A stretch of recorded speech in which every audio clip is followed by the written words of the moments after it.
Toronto is not the capital of Canada, Sydney is not the capital of Australia, and Istanbul is not the capital of Turkey. These cities became so popular among tourists that some of them still confuse and do not know which cities are actually the capitals of these countries. My name is Igor Yermeev and you are on my channel, where I travel to cities and countries, immerse myself in local life, culture and history, explore local attractions and try to find the perfect city for living. Today we'll visit 3 different capitals, Canadian, Australian, Turkish, to finally remember which cities are they and to find out how and why they became capitals.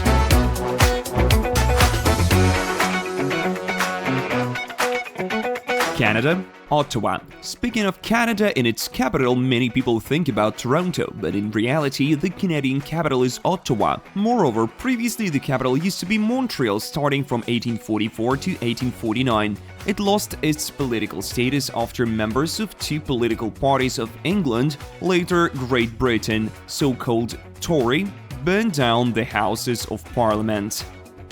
Thereby, they protested against adoption of the law on compensation of losses of the rebellion in Lower Canada. After Ottawa became the capital, Montreal became a haven for Americans looking for a way to drink during the Prohibition era in the US. Cheers! Until the mid-19th century, Canada consisted of different provinces. Each of them had its own government and capital. Some provinces were predominantly inhabited by English immigrants, while others were mainly populated by French. But when the Confederation Agreement was signed, a question of finding a central capital arose. It was difficult to find compromise for a long time, especially because of constant rivalry between the English and the French. There was an option to make Toronto and Quebec be capitals, which would change each other each 4 years. This option was declined as in that case, government had to move from one city to another and it cost them much. Finally, Queen Victoria chose Ottawa as the capital of Canada in 1857. Her decision was influenced by its location on the Ottawa River, as it was more protected comparing with the previous capital, Montreal. Moreover, Ottawa is a bilingual city and official languages are English and French. It represents devotion of Canada as to English-speaking, so to French-speaking population. One more reason of choosing Ottawa is its connection with other big cities via railway and water carriage. One more thing is that Ottawa's distance from the American border increased the level of security, as at that time, governments seriously beware military acts from the USA. What does Ottawa, the present capital, represent now? Ottawa is the 4th biggest city of Canada and also one of the coldest capitals in the world. It was outperformed only by Ulaanbaatar in Mongolia, Astana in Kazakhstan, Moscow in Russia, Helsinki in Finland, Reykjavik in Iceland and Tallinn in Estonia. Approximately 1/4 part of population of Ottawa is immigrants. Matthew Perry and Brenda Fraser grew up here. Ottawa is one of the cities with highest level of educated population. More than 50% of people here have a degree or diploma. And there are more scientists, engineers and doctoral students per resident here than anywhere else in Canada. The city attracts many international students. Universities here are bilingual. Diplomas are accepted and valued in all countries of the world. And close location to the American border gives an opportunity to travel to the States. One of the top universities here is University of Ottawa, which was founded in 1848 that make it the oldest university in the country. Until 1970, Fyodor Bogatyryk taught here. He was a Soviet chess player and radiologist. If you're interested in studying abroad, including Canada, please follow this channel, SMAPS TV, and don't forget to check out videos about foreign educational institutions.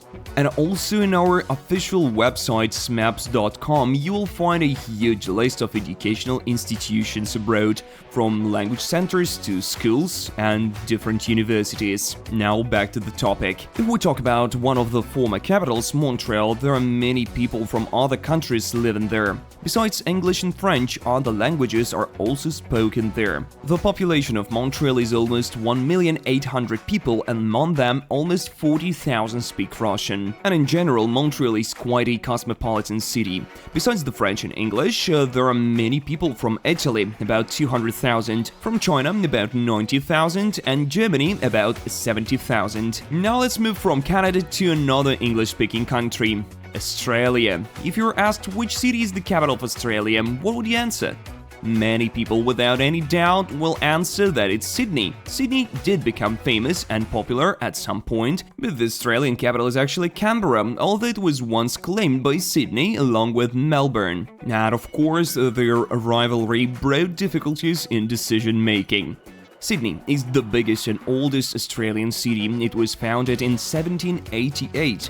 Its area is 12,144 square kilometers, and the area of Canberra is only 814 square kilometers. Canberra, or territory which locates between Sydney and Melbourne, was chosen for a compromise to break a deadlock concerning the capital. Canberra was supposed to be a neutral place which could decrease a gap between two large cities and avoid favoritism. And it was the main goal of Canberra. There was no city at that time when the territory between Sydney and Melbourne was chosen and international competition was announced for the design of future capital. Then project of architects of Walter Burley Griffin and Marion Mahoney Griffin from Chicago won. The concept of project was the city of garden that employed the presence of large green plant areas. Therefore, Australians even called the capital as Bush Capital. And that is not a reference to George Bush, just a shrubby capital. The name of the capital has an origin from dialect of Gabri, it's a local tribe.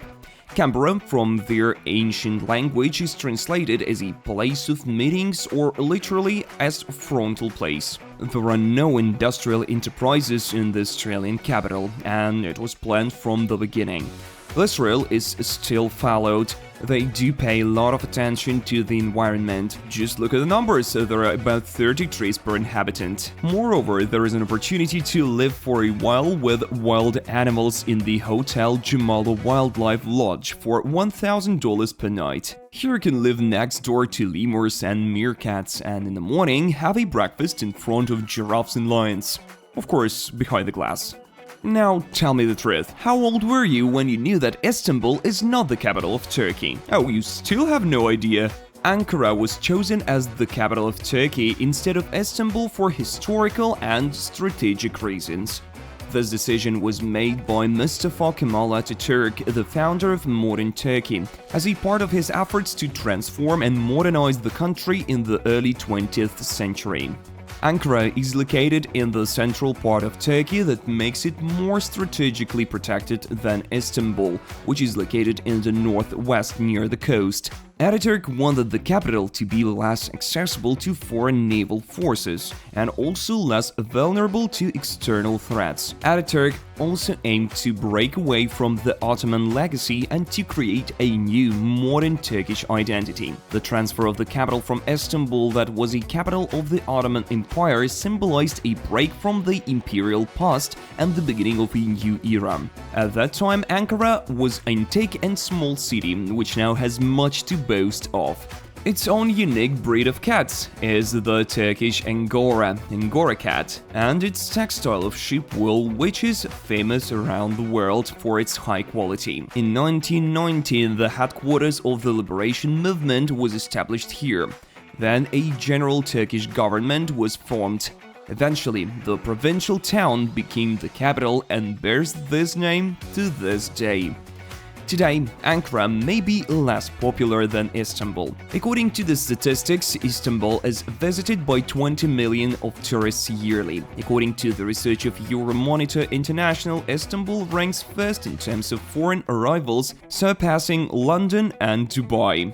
Istanbul has many attractions, such as the Blue Mosque, which is the most famous sight and is seen from any point of the city. Nearby, there is Hagia Sophia, which was an Orthodox church in the past and which is an example of architecture of Constantinople. But I have a special video about Istanbul which you can watch following the links. But there are also many attractions in Ankara as well. The Kakatapik Mosque is the largest Muslim shrine in the city. It was started to build in 1967 and finished in 20 years. In the underground of the mosque area, there are tea houses and one of the biggest supermarkets in Ankara, the rent of which is financed by the mosque. The Hisar fortress is a citadel of the 7th century and consists of two parts: interior fortress and an old town surrounded by fortifications. There is a restaurant Kinachizade Kanagi. In the 19th century, it was ordinary villa, but in 2007, it was renovated by the master of the wood carving, Jack. As a result, this house became a whole cultural center, with a library, museum, and a restaurant. There are also rooms on the second floor which could be also seen with the permission. Previously, Turkish politicians, journalists, and professors lived there. If you enjoyed the video, do not forget to like it. Write in the comments where else is worth to go or what about is worth to do a video. Make sure to subscribe and visit our company's website at smaps.com.